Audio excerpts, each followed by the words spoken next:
Praise God for a new day. Magandang tanghali. 6 more minutes, magre-resume po ang impeachment court. Magche-check-in lang ako sa inyo at mga ngamusta. Sa akin na Facebook friends and family, magandang tanghali sa inyong lahat. I hope you had a good lunch.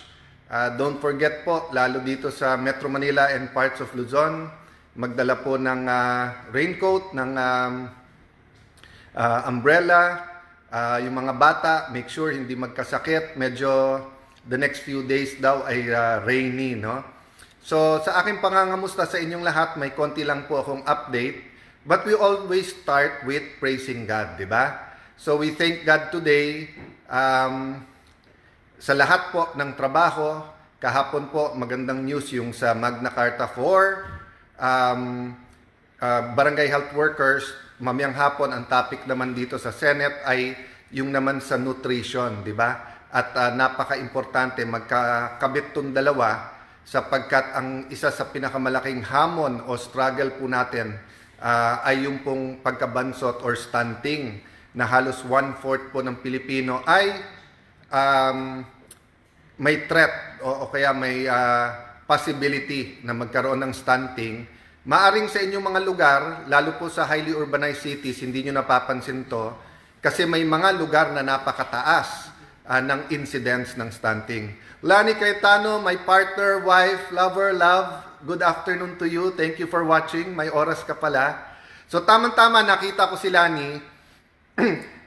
Iniimbitahan ko ang lahat ng ating kababayan. Usually pag Christmas, usually kapag Valentine's or may malaking event, Holy Week po, yung buong lakeshore area po ng Taguig, yung pong government side kasi may side yung papunta na pong Pasig River na may mga private. But dito po sa Bikutan, for a few kilometers, yan po ay gobyerno lahat po. Hindi totoo po yung mga marites na nagkakalat na may reclamation daw dyan na private. Yan po ay gobyerno lahat at yan po ay ginawang series of parks, iba't iba pong mga mga parks na para lahat sa tao na libre po ang paggagamit nila. Iniimbitahan ko po kayo kasi yung meron pong isang Senator Judge Troll, yan. Yung Senator Judge Troll na yon ay trinotroll ako halos araw-araw, pero panay marites or panay inconclusive, argumentative, hearsay.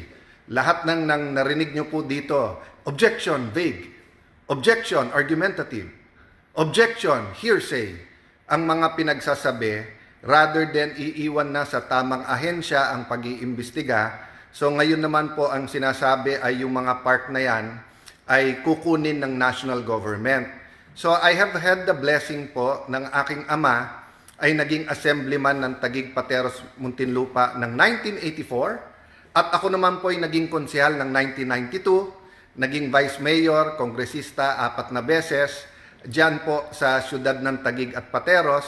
So, yung history po niyan na ilan administrasyon na po ay alam natin. In fact, ang una-una kong privilege speech po ay yung LLDA. I see the Laguna Lake, I see the authority, but where is the development? So, kung gustong tignan po ni Senator Lacson, ang ating pong Senator Judge Troll, ang development dyan sa lake, he is most welcome. Kung gusto niya medyo kalkalin yung ginagawa ng LLDA, why not po? In fact, di ba, tinatanong ko sa DPWH at saka DPWH at DOTR, bakit yung lakeshore na road na inapprove, I think sa Koreano inutang ngayon, bakit walang railway at kompleto ba to sa mga environmental impact, di ba? Pero dito po sa side ng Taguig, nakatatlong administrasyon na po yan. Aquino, Duterte, Marcos, gobyerno po ang gumagawa. So the coordination is government to government. Mostly po yan ay national government. So wag kayong mag-alala mga taga-Taguig, hindi po kayo mawawalan ng park. Pagka yan po ay inungkat, makikita po na dahil po sa local government from the barangay to the city, to the national government, na protektahan yung lugar na yan kasi naagaw po yan. Kung hindi po mga sindikato, may mga informal settler din nung araw, pero meron din po mga sindikato, whether they're marami pa isa-isang tao na kinakamkam ang lupa dyan sa may lakeshore. Kaya minabuti po ng napakaraming ahensya Actually, napakaraming secretaries na ang pumunta dyan at matataas na opisyal ng gobyerno at lahat sila nagagandahan. Pag Christmas po, di ba, mahigit 20,000 a night ang pumupunta dyan sa Christmas Lights Park, no? So mga kababayan, thank you, Lord. Thank you, unang-una sa Panginoon. Thank you, Lord. Pangalawa sa inyong lahat, sa inyong suporta, sa inyong prayers. Doon sa nagdududa, thank you sa inyong benefit of the doubt. But pumunta kayo kasi makikita po nyo. Hanapin nyo yung pondo, hanapin yung project, nandun po talaga. So, dinadaan tayo sa hearsay, sa vague, sa argumentative. Pagbigyan na po natin kasi medyo siguro masama pa loob sa mga pangyayari the last few weeks, di ba? But as I said, ako ang hinahanap ko trabaho. Ang hinahanap ko maging productive. So it's his choice kung hindi po siya tumutulong na mag-develop ng mga area. But ako po, whether it's Taguig Pateros, Metro Manila, mga lugar sa Visayas, sa Mindanao, kinagagalak ko po na naging instrumento din po. Lahat naman tayo instrumento lang ng Panginoon, di ba? But naging instrumento tayo ng magagandang project all over the country. And the record is there. Naging senador ako 2007. So matagal-tagal na rin po. Kay Mateo from Vancouver, God bless you. Love Mon, dapat si Lacson imbestigahan. Dadating sa tamang oras. Ngayon kasi kakampi niya lahat eh. Matapang magpa-imbestiga kasi kakampi niya lahat. At yung mga ahensya, yung mga tinatawagan niya and everything. Siyempre, entertain siya.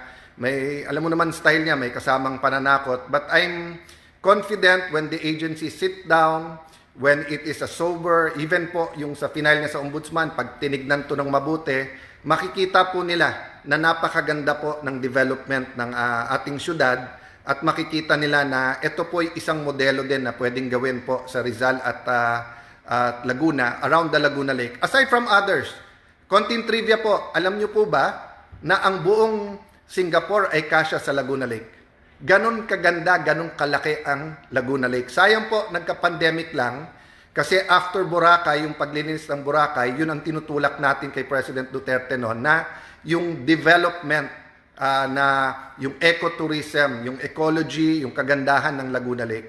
God bless you guys. See you soon. At siguro sa tamang panahon, one way or the other, iikot namin kayo doon. So prayers lang po.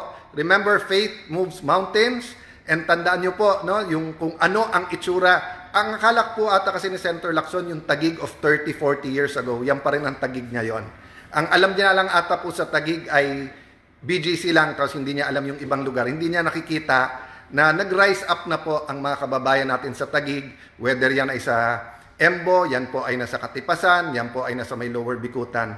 God bless you guys. See you soon.